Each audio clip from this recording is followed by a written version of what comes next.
Hey guys, Microsoft seems to be trying to shell out as many Lumia devices as possible these days to cover almost every imaginable price point to mainly compete with the Android device, because the Android devices are like kind of flooding the market at almost again every price point. They yesterday also showed us a brand new Lumia device called the Microsoft Lumia 540 Dual SIM, and we have that device with us today here, and I'm gonna give in this review video an in-depth overview of the hardware, the user interface. We're gonna take a look at the performance and the camera and other stuff. So let's get started. The first, you see a very typical Lumia box here, and you get to see what's in the box out there and some of the quick specs. 5-inch HD screen, 1.2 gigahertz quad-core processor. Actually, it's a Snapdragon 200 chipset. We have an 8 MP camera and also a 5 MP front camera.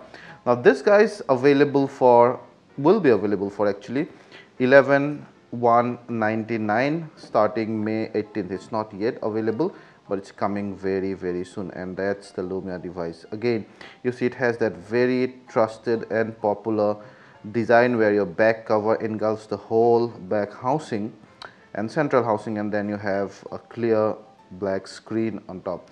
However, the accent here is slightly different, and we're going to talk about that in the hardware section. But first, let's check out what other things. So as you can see, no USB, no micro USB cable as such to transfer data, but you have a wall charger, gives out 700 milliampere of power, I guess. And then you have pretty entry level earphones, actually, not the noise cancelling type. You have your call control and mic, but no volume control, and then the silver plated audio jack. Apart from that, only the manuals, and that's the user guide. So that's about it in the box. Pretty modest content, really. So that's the device, the Lumia 540 Dual SIM. I suppose there also could be an XL version of it. Now 540, so it does mean that it'll sit behind the 640 and probably above the 430 definitely. But it's almost priced equally as the 640. So we're gonna see how these two make sense really. So as I told you before, it follows a very trusted, tested and popular design where you have an all plastic body. You have a very sturdy back cover that engulfs and protects the whole central and back housing, and then you have a glossy screen. There is a 5-inch screen, HD resolution. You have a 5 MP front camera. Your shortcut key is going to be there, nothing much on the left side. Micro USB 2.0 port, power button, volume rocker, 3.5mm jack, 8 MP back camera, LED flash, the Microsoft logo, and the speaker out there. You can open the back flap, and as usual there are no hole to open the back flap, but you can just open it just like that. And this guy is, you know, military grade tough plastic almost. Inside it houses that 2200 mAh battery. You have two SIM slot, micro SIM slot, and then a micro SD card. The micro SD card expands to the already present 8 GB of internal storage. Now here there's something slightly different from other Lumias, other recent Lumias at least, is that first it's very glossy neon orange. You also of course will get other colors as well. All are glossy except the black one. The black one will come in matte finish. Now you have orange here. The side kind of has orange only, but it's slightly darker orange, and then you have a very glassy, you know, transparent glassy coating on top, much like the Asha 305 and then a couple of other devices. So that kind of gives that device, well, a slightly more premium look than the others, but also it's kind of at times feel cheesy and at times meant only for the young crowd. But overall, very sturdy device, fits nice into hand.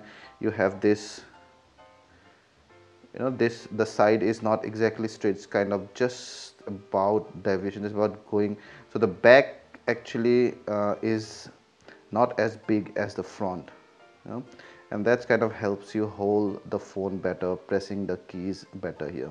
The 540 dual SIM is not very powerful. It only has a Snapdragon 200 chipset, which in turn has a 1.2 gigahertz quad-core CPU, only 1 GB of RAM and 8 GB of internal storage. You have the micro SD card, of course, and it does not support 4G yet. A lot of the Android devices at this price point support 4G, mind you. The 5-inch HD screen is just about bright enough, and we always have liked Lumia screens. They are very good. They generally have very good viewing angle, and you can see their extremely good viewing angle. The color renditions are also good enough. Almost all colors you can see the difference between these two color palette as well, which are actually very closely matched. And overall, if you see, generally because of the black background you don't see the pixelations much, but anyway the HD screen is actually good enough. All the Microsoft Lumia phones, including the 540 dual SIM we have out here today, powers by the Windows 8.1. Now Microsoft promised Windows 10 to most of them by the end of this year. Hasn't arrived yet, but at least since Microsoft took over the Lumia brand, actually you can assume that Microsoft can safely give you the Windows 10 upgrade, unlike the Android users where Android basically is owned by Google, so they have to deliver a version on top of which the Android manufacturer will actually have to build a skin or a ROM like that. Microsoft does not have any problems as such, so we can safely assume that the 540 dual SIM out here will get Windows 10 upgrade by the end of this year. As such, you must have already seen Windows 8.1 enough, Windows Phone 8.1 rather, and so I'm not going to go too deep into it. You have the notification tab, you have your live tiles. You can of course change the sizes of this live, so you can move them here and there, and then all your apps. I'm just going to scroll it slowly so that you, some of them I've installed like Antutu and Basemark and all. But other than that, you see it has lots of third-party apps, by the way. ClearTrip, it has Facebook, Food Panda, and then the Lumia set of apps. See, you have Ola Cabs as well. You have OneDrive, OneNote, Outlook, of course, full version of Outlook, and you also get 30 GB of OneDrive. Free. You have Skype, Snapdeal. Skype is of course Microsoft's own. Snapdeal, Star Sports, Twitter. So lots of third-party apps, then Microsoft own in-house apps, and then some apps that they got from acquiring Nokia, like here, and mainly the Lumia devices here actually is a little different. So let's go ahead and check out the settings. And again you have Wi-Fi sense and storage sense, data sense, all those stuffs. I can go to about and show you more information. Yeah. Let's quickly go to the camera, and there you go, that's the Lumia camera. It's an 8MP back camera, alright, and the UI is pretty much the same. So you have a simplified UI here, and it goes around like this. Takes some time. See, nonetheless it's autofocus, and you can expand this part to be able to select various stuff. So like for example, you can manually select your ISO or your shutter speed or your exposure and everything, which is a really good thing. And then you have your burst shots up here, and then you can start recording your video. We've tested the image and video quality of the 540 dual SIM, and it's just about okay. Actually, the more than decent, but does not exactly reach there. You know, some of the other 8MP cameras we've seen are far better than this. For example, the iPhone has an 8MP camera. It's incredible, and some of the Android devices at this price point also have slightly better cameras. You have good details under enough light, but when you zoom in, you see the noise creeping in. You can perfectly upload them to social media, but printing probably would not be advised much. Under low light, the details drop down drastically, but overall, I see the videos are sharp enough, but not very sharp towards the side. The color rendition and saturation and hue are proper though.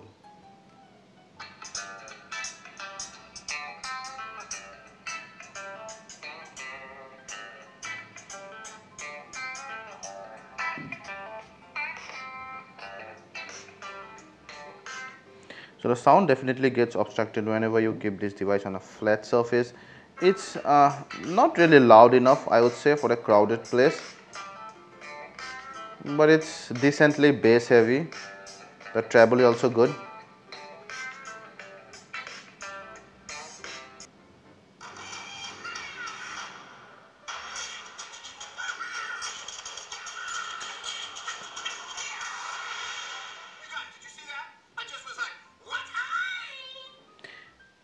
You see how laggy the full HD videos are. This is a 1080p video and the Lumia 540 just can't play it. The audio and video are all haywire, nothing in sync.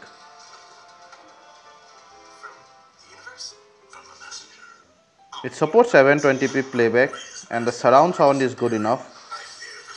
The vocals are also good, but it just cannot play a full HD movie. But as usual, the user interface is mostly very smooth and fluidic thanks to the Microsoft optimization of the hardware and the software, that despite of being run on a relatively entry-level low-powered CPU, you do not see much lag. The battery gave us about 7.5–8 hours of moderate to heavy usage, which we say would be enough, more than decent. So then, would you buy the Microsoft Lumia 540 Dual SIM? At 10,200, it has some very strong competition. The most prominent probably could be the Honor 4X, which became very popular. It's like selling out and is much more powerful than this one. Also a bigger device, mind you. If you do not want that 5.5-inch screen, then probably 540 makes sense. Also, compared to the 640, well, the 640 does not have a very good front camera, so 540 has a 5 MP front camera. If you wanted a 5 MP front camera before, you have to go to the 640 XL. So in that sense, also the 540 actually makes sense, much cheaper than the 640 XL. And then there are some phones, some Android phones, like let's say Lenovo A7000, which is priced at about 8,000, but still has better specs than the 540 Dual SIM. But with Microsoft Lumia devices, it's not always about the spec sheet. With Android device, it is, because the optimization is not always there, because the hardware is manufactured by someone else, the software by someone else. But here, despite of being run on a low-powered processor and only 1 GB RAM, the Lumia here could perform perfectly fine, seamlessly, without any lag, even when you multitask a lot. Now that's on Android would not have been possible without a very powerful, much more powerful processor and RAM. So that's one good thing about the Lumia Plus. It's very sturdy. You can drop it as many times you want. The back would actually prevent the back housing and the strong housing from getting damaged. The camera is, well, not as good as some of the other phones, like let's say Lenovo A7000 or the 4X. If you're a Microsoft fan, if you did not want to get the 640 because of the camera, then the 540 definitely makes sense. At 10K, if you're open to either Android or Windows, I think the Honor 4X makes more sense. But nonetheless, this is a rising ecosystem, a very good device. And if you're the one who is tired by the lagginess or skipping frames and all these things from your Android device's user interface, this should be for you. If you like this video, please hit the like button, ask anything related to the phone, and we'll try to answer them all. And please subscribe to our channel and share this video to share the love. Thank you.